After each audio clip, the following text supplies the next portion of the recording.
All right, guys. Today we're going to be talking about line item 253, compliance made, no NAs on the report. And that's a 2-point line item deduction. And what an NA means is an incompletion. All right, so if you're doing your time and temp and you miss something and the time elapses, you get an NA report. You know, it's red, it's marked against us. And we want to make sure we're 100% completion. So when you're doing the time and temp, guys, it's very important to temp everything on the list, make sure it's done, and hit complete so we can get the points on our audit. It's a very easy thing. We have 2 hours to do it. What I mean by that is if the 5 o'clock time and temp is due, we can start at 4:01 and end it at 5:59. So we have about 2 hours to get it done. And another thing to talk about on our time and temp is false temperatures.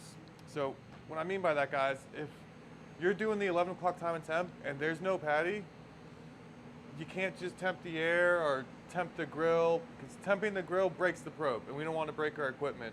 And temping the air shows us a lower temperature of what a cooked patty should be.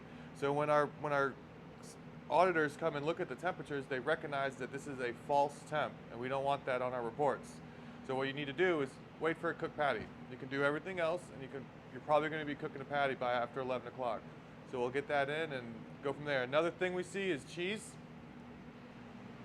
So if you're going to temp your cheese and the cheese isn't temping, don't just temp the ice. That's not okay. We gotta make sure we take corrective action, get the cheese back down to temperature, and then we can take the temperature again. No, it's a lot, guys, but it's very important that we take care of our food safety and make sure we're all on the same page. If you have questions, please ask your store leader. Thanks, guys. Have a good day.